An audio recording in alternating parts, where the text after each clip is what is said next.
When historians examined this 1860 portrait closely, they discovered an impossible secret.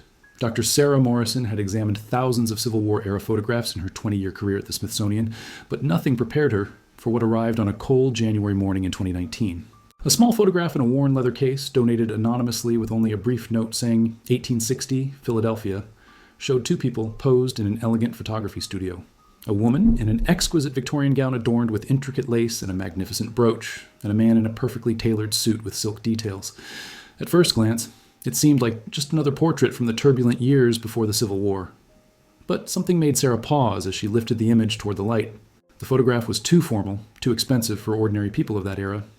Studio portraits in 1860 cost a small fortune, equivalent to several months' wages for working-class Americans. The woman's dress alone featured layers of imported French lace, hand-stitched beadwork, and an ornate brooch at her throat that caught the light with an almost deliberate brilliance. The man's suit was custom-tailored with silk cravat and details that spoke of wealth and refined taste. But more than the clothing, it was their bearing, the dignity in their posture, the directness of their gaze, that seemed to challenge anyone who looked at them. Sarah placed the photograph under her magnifying lamp, adjusting the angle to catch the light just right. Her breath caught in her throat. There, barely visible in the lower right corner of the image, was a small symbol she'd seen only twice before in her entire career, a tiny quilted pattern etched into the photographer's studio mark. A coded signature. Her hands began to tremble as she reached for her reference books. This wasn't just any portrait. This was evidence of something that had been illegal, dangerous, and systematically erased from American history books for over a century. She grabbed her phone and called Dr. Marcus Hayes, a specialist in abolition-era documentation at Harvard University. "Marcus, I need you to see something immediately. Can you catch the next train to Washington?" "Sarah, I'm in the middle of preparing my spring lectures." "It's a craft photograph. From 1860, 2 years after they wrote their memoir." Silence stretched across the line. Then, barely above a whisper, "You're certain?" "The studio mark matches James Barrington's coded signature. Marcus, if this is authentic, it's only the second confirmed photograph of them together ever found. I'll be there in 4 hours." Sarah sat back in her chair, her heart racing as she stared at the two faces frozen in time. The woman's eyes held a hint of defiance beneath her calm exterior, while the man's posture radiated quiet strength and protective watchfulness. They looked like wealthy socialites, the kind of people who would attend theater performances and literary salons in Philadelphia's high society. But that was exactly the point. That was exactly what had made their story so dangerous, and why this photograph had been forbidden in American schools for generations. When Dr. Marcus Hayes arrived at the Smithsonian that evening, he didn't bother with pleasantries or small talk. Sarah led him directly to the conservation laboratory, where the photograph lay, protected under archival glass, illuminated by carefully controlled lighting. Marcus approached slowly, almost reverently, as if the image might vanish if he moved too quickly. He leaned in close, his experienced eyes scanning every detail of the photograph. Then he saw the studio mark, and his face went pale. "My God," he whispered, his voice barely audible. "Sarah, this is real. This is actually real." Sarah pulled up reference images on her tablet, comparing them side by side with the photograph. James Barrington operated a studio in Philadelphia between 1855 and 1863. He was a Quaker abolitionist who secretly documented freedom seekers who reached the North. The quilted square pattern was his way of marking photographs that were part of the network, a signal to others who knew what to look for. Marcus straightened, running his hand through his graying hair, a habit he'd developed during decades of archival research. Only 17 of his photographs are known to exist in collections worldwide. Most were deliberately destroyed because they could be used as evidence by slave catchers, even after the Civil War started. Barrington himself burned his studio records in 1863 when Confederate sympathizers in Philadelphia threatened his family. The story of William and Ellen was legendary among historians who specialized in the Underground Railroad and resistance movements during slavery, but physical evidence of their lives after reaching freedom remained frustratingly scarce. In December 1848, they had accomplished what seemed impossible at the time, escaping from Georgia bondage by traveling publicly and openly through the heart of the South, staying in hotels, eating in restaurants, riding first-class train cars, all in plain sight of slave catchers, authorities, and suspicious travelers. Ellen had disguised herself as a wealthy, ailing white gentleman traveling north for urgent medical treatment. William had posed as his faithful and attentive servant. The ruse was brilliant, audacious, and terrifying. One suspicious glance, one wrong word, one moment of nervousness, and they would have been captured, separated forever, and likely sold to the brutal cotton plantations of the Deep South as punishment for attempting escape.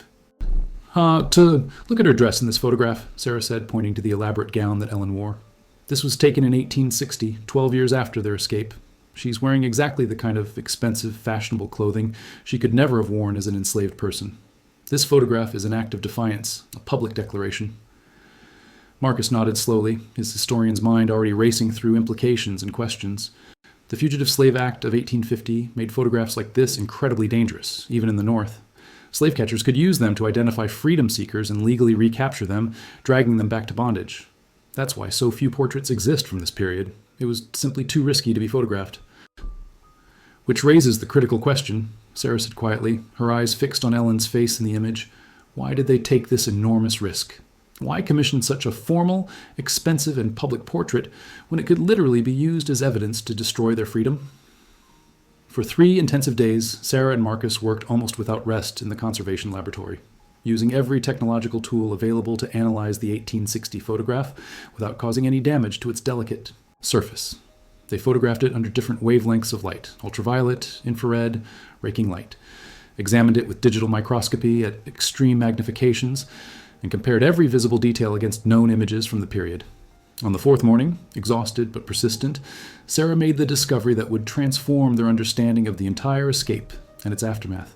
She was examining an ultra-high-resolution digital scan of the photograph on her computer, systematically zooming in on different sections, documenting every detail for their research archive. When she focused on the ornate brooch at Ellen's throat, the piece of jewelry that had caught her attention from the very beginning, she noticed something that made her freeze.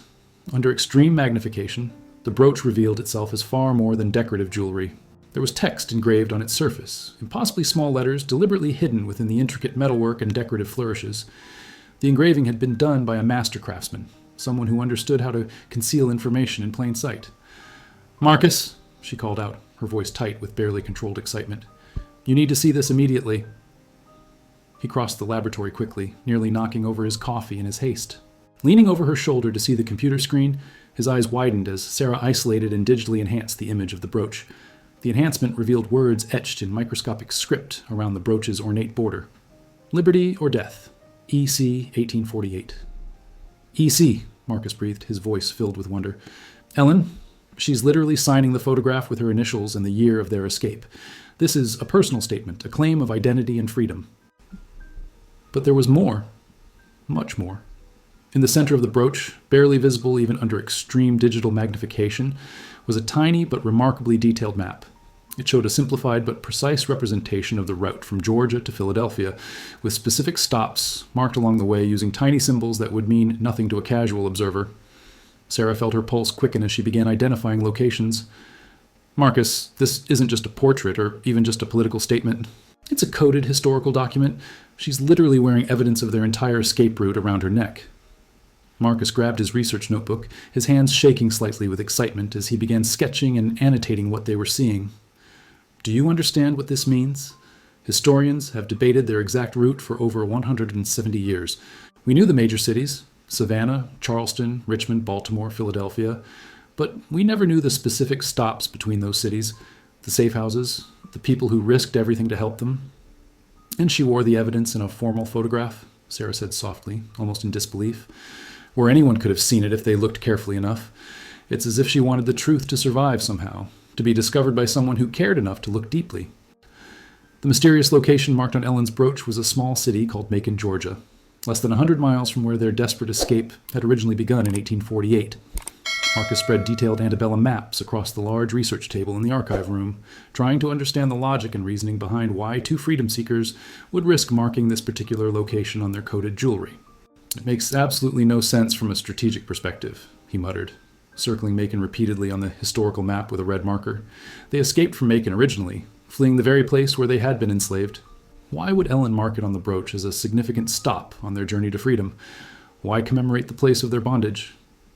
Sarah pulled up detailed census records from 1848 on her laptop, cross-referencing names, occupations, and addresses. "Let me search for something specific. If they stopped there, or if that location had significance, maybe there was a contact, a helper, someone working underground that historians have never identified or documented."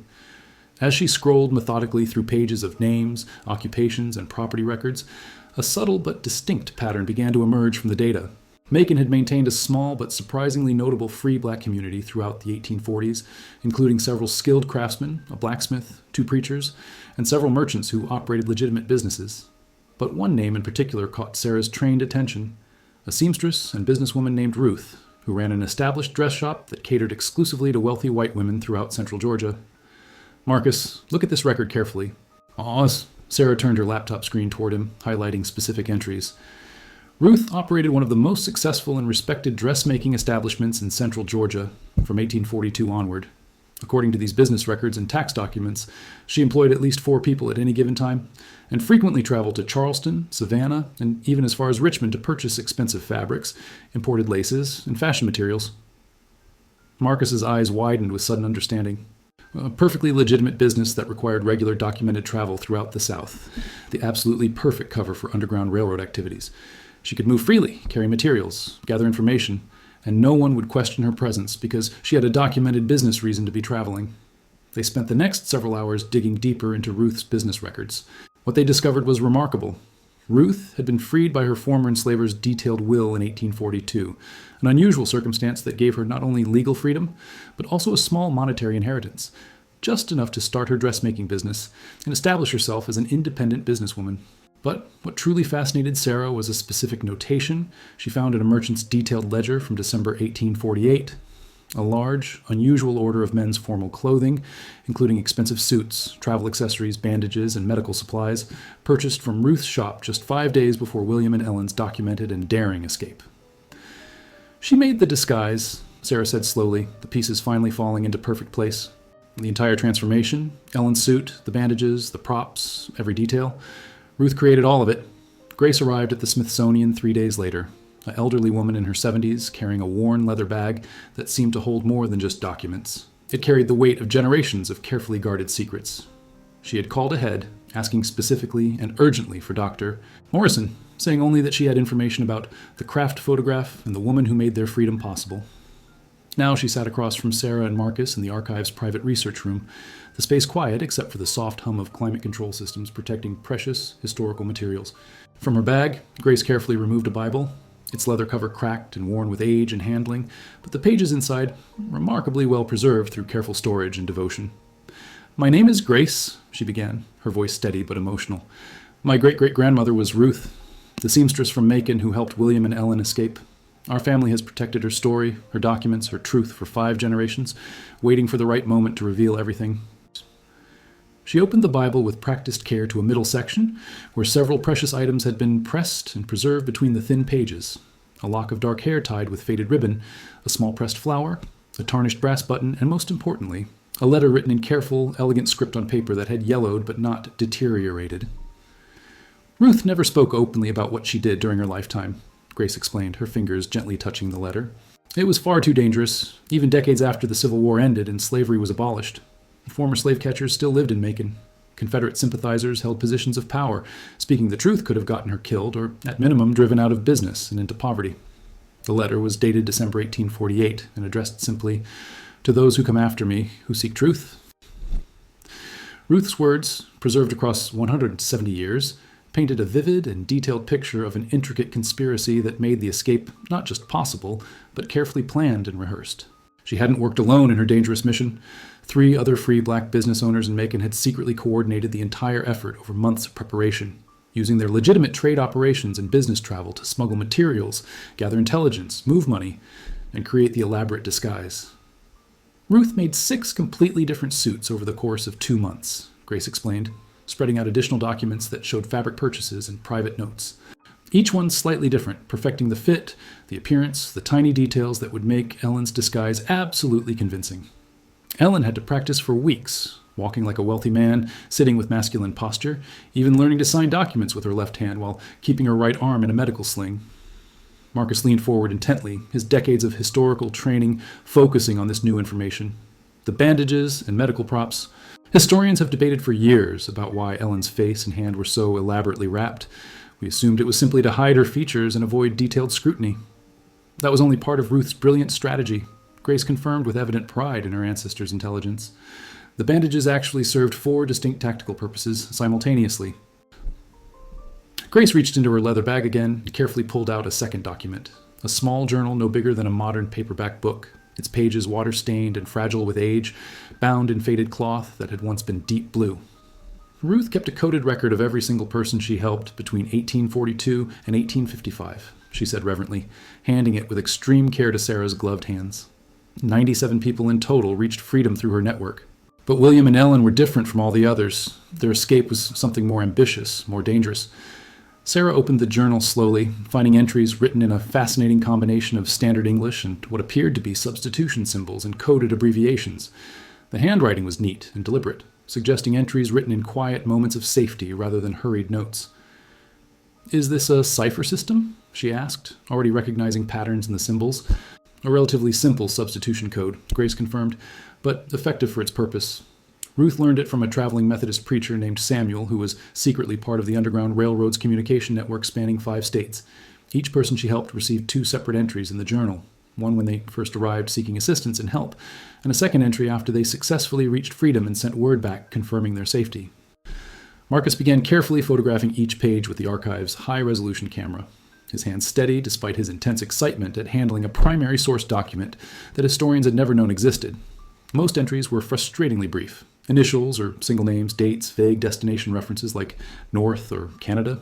But the entries specifically about William and Ellen spanned 6 full pages, filled with detailed observations, personal notes, concerns, and strategic planning. "December 3rd, 1848, Marcus read aloud, slowly translating the coded symbols into English. "E arrived after dark, brought by Samuel, determined in spirit but terrified of discovery. Facial features will pass under close scrutiny due to her heritage, but mannerisms and behavior need extensive work and practice. W is protective, clearly intelligent, understands fully the enormous risks they face. Both have memorized the detailed plan, but I remind myself that plans mean nothing when facing a slave catcher's experienced eyes and suspicions." The journal revealed crucial information that historians had never documented in any official records or published accounts. The escape had been postponed and delayed twice due to dangerous circumstances. Once because Ellen had fallen seriously ill with fever that lasted nearly a week, making travel impossible and dangerous.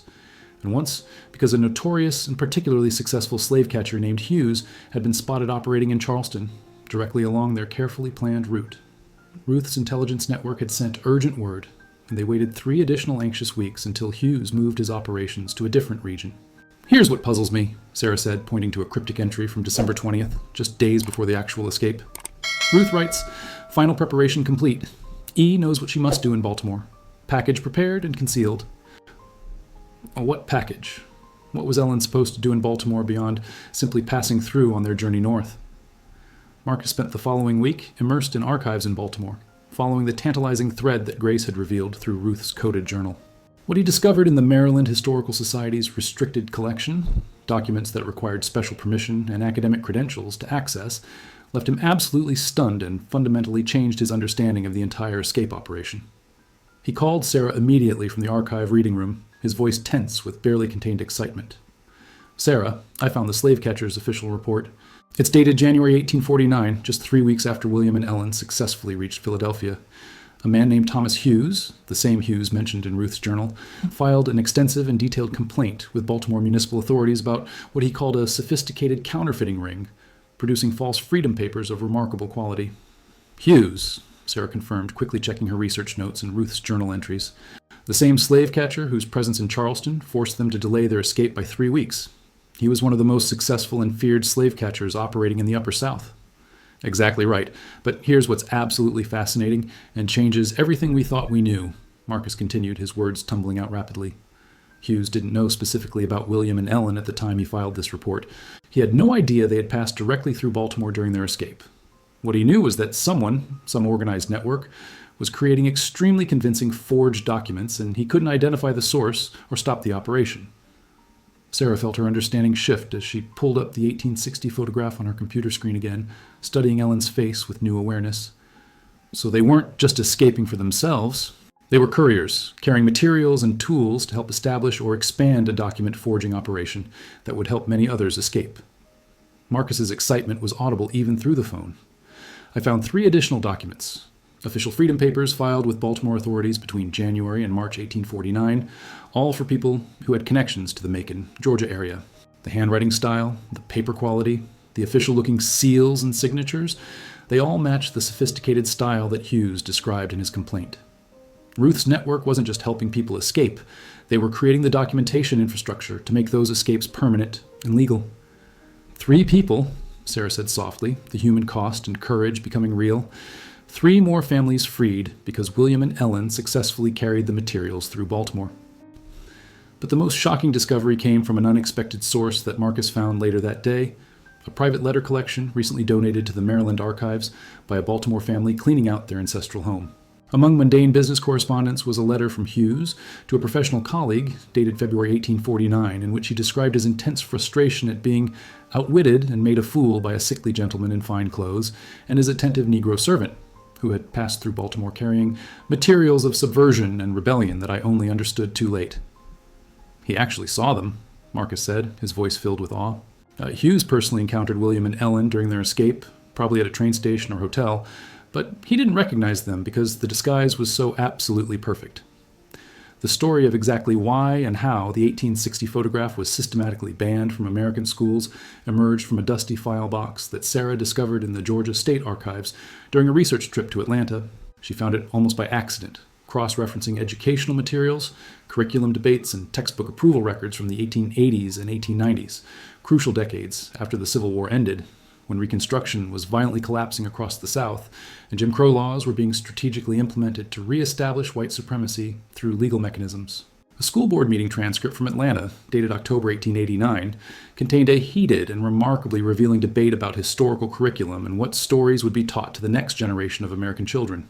Board member Robert Thornton, a former Confederate officer and prominent Atlanta businessman, had objected strenuously and passionately to a new history textbook that included an engraving based on the Kraft photograph, accompanied by a several-page account of their ingenious escape. Sarah read his words aloud to Marcus during their nightly research call, her voice tight with anger at the deliberate erasure. This image and accompanying narrative promote ideas that are dangerous to social order and harmony, that enslaved Negroes possess the intelligence and capability to deceive their natural superiors, that the institution we once held as sacred and economically necessary was vulnerable to cunning and rebellious deception, and most dangerously of all, that a woman of mixed Negro heritage could successfully and convincingly imitate a white gentleman of standing and refinement. Such ideas undermine the natural social order. He's literally admitting in official records that teaching the truth threatens the ideological foundations of white supremacy, Marcus said, disgust and professional fascination mixing in his voice. He's saying the quiet part explicitly in a public meeting because in 1889 Atlanta, he faced no social consequences for such statements. The transcript revealed that Thornton succeeded in his campaign to have the textbook completely banned, not just in Atlanta, but eventually across Georgia and throughout most of the former Confederate states. The photograph and the story were officially deemed inappropriate for young minds and historically inflammatory material that promotes social discord. But northern states followed suit for different, though equally troubling reasons. School board minutes that Sarah found from Boston in 1891 showed concerns that teaching the Kraft story in detail might encourage criminal deception among the lower classes and promote fundamental disrespect for property laws and contracts, revealing that even in the supposedly progressive North, the legal and economic rights of former enslavers were still being protected and prioritized decades after abolition. What made the ban particularly insidious and effective was its remarkable geographic reach and longevity. By 1895, Sarah's research discovered the photograph and the detailed story had been systematically removed from school textbooks in 42 states through coordinated campaigns by school boards, textbook publishers, and educational authorities. An entire generation of American children, millions of young people, grew up never learning about William and Ellen's escape, never hearing about Ruth's network, never understanding the sophisticated resistance movements that had operated successfully throughout the slaveholding South. As Sarah and Marcus prepared their academic findings for publication and began coordinating with the Smithsonian's exhibition team, Grace provided one final piece of evidence that fundamentally transformed their understanding of the entire Underground Railroad network operating throughout the Deep South during the 1840s and 1850s, a map that historians had believed could not possibly exist. It was drawn with remarkable precision on silk fabric, carefully hidden inside the deteriorating lining of Ruth's Bible, where it had remained concealed and protected for over 170 years. The map showed something that academic historians had long believed impossible to document: a detailed network of safe houses, reliable contacts, and working routes stretching from Georgia through the Carolinas to Pennsylvania, all coordinated and maintained by free black business owners who brilliantly used their legitimate trades and commercial activities as cover for their resistance work. Ruth wasn't working alone or in isolation, Grace explained carefully, spreading the delicate silk fabric across the archive table under controlled lighting. She was part of an organized network of at least 27 people that we can identify from her records: tailors, blacksmiths, laundresses, carpenters, shop owners, preachers, all legally free, all genuinely successful in their trades and businesses, all using their economic mobility and social respectability to help others escape bondage. The silk map showed routes and pathways that directly contradicted everything in the published academic literature about underground railroad operations in the Deep South. Instead of following the traditional paths northward that white Quaker and Methodist abolitionists had documented in their memoirs and published accounts, this parallel network operated through commercial channels that white activists never knew existed: regular trade routes, scheduled market days, business conventions, and commercial shipping lines. The white abolitionists, who wrote the early histories of the Underground Railroad in the 1870s and 1880s, Marcus said slowly, understanding dawning, they documented their own networks, their own heroic work and personal risks. But they didn't know about this parallel network because it deliberately stayed invisible to white people, even sympathetic and genuinely helpful white abolitionists. Sarah nodded, carefully examining the intricate symbols and notations on the silk map with a magnifying glass. Ruth's network didn't trust white abolitionists with complete information. They had excellent reasons for that caution. Some white helpers were actually paid informants working for slave catchers, and even the most well-meaning white activists could be dangerously careless with sensitive information, not understanding the lethal consequences of exposure. The silk map included sophisticated coded notes beside each marked location. One symbol indicated safe for 3 days maximum. Another meant avoid on Sundays when slave patrols increase. Still, another symbol showed payment required, revealing the harsh reality that some freedom seekers had to somehow compensate their helpers with money or labor, adding yet another layer of difficulty and complexity to their desperate journeys. But perhaps the most historically significant revelation came from the map's date, carefully stitched into the silk's corner. 1839. Ruth's network had been operating continuously for 9 full years before William and Ellen's famous 1848 escape, successfully helping dozens of people reach freedom while maintaining absolutely perfect operational security in the heart of the slaveholding South. 6 months later, on a warm spring morning, the Smithsonian opened its new permanent exhibition, Hidden Networks: The Untold Story of Southern Freedom Routes.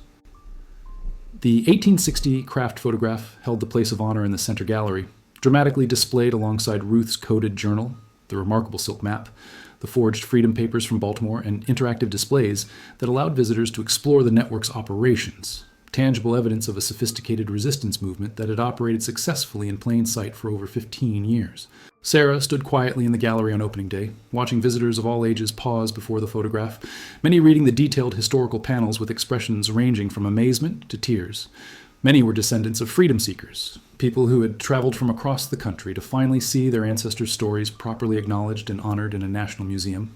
Grace stood beside Sarah, tears streaming freely down her face as she watched people carefully photograph Ruth's journal entries and read about her great-great-grandmother's courage. "My grandmother spent her entire life protecting these documents," Grace whispered, her voice thick with emotion. "She died in 1998, never seeing them publicly recognized. She always believed they mattered, that the truth mattered. But she never lived to see this moment of vindication and honor." The exhibition had already sparked an intense national conversation about whose stories get told and preserved in American history, whose voices are centered, and whose contributions are systematically erased. School districts in 38 states were actively revising curricula to include the Kraft escape and Ruth's network. Universities were launching new research initiatives to identify other hidden networks and resistance movements that had operated during slavery, and descendants were coming forward with family stories and documents long kept secret. Marcus approached with a young woman who looked vaguely familiar, her features suggesting mixed heritage. "Sarah, Grace, I want you to meet Dr. Melissa Burton. She's a geneticist at Johns Hopkins, and she has something remarkable to share about family connections." Melissa smiled, nervous but excited. "I took a commercial DNA test last year, just casual curiosity about my ancestry. The results connected me to someone else in the database, a descendant of William and Ellen currently living in London. We started comparing family histories, sharing documents and stories, and discovered something that changes the entire narrative." She pulled out a tablet and showed them a meticulously researched family tree with documentation. Ruth and Ellen were first cousins. Their mothers were sisters, both enslaved on the same Georgia plantation before Ruth was freed in 1842. Ellen didn't go to a stranger for help. She went to family. She knew exactly who to trust because Ruth was blood. Sarah felt goosebumps rise on her arms as the final piece fell into place. The story kept revealing deeper layers of connection, courage, and carefully planned resistance. That evening, as the museum prepared to close, Sarah returned alone to the gallery. She stood before the 1860 photograph, studying Ellen's face one more time. The slight defiance in her direct gaze, the ornate brooch at her throat carrying its coded map of freedom, the expensive dress that declared her hard-won humanity and dignity. Ellen's eyes seemed to look back through 160 years, as if she had known this moment would eventually come, as if she had deliberately left clues for someone who would care enough to look closely and tell the complete truth. The photograph would never be forbidden again.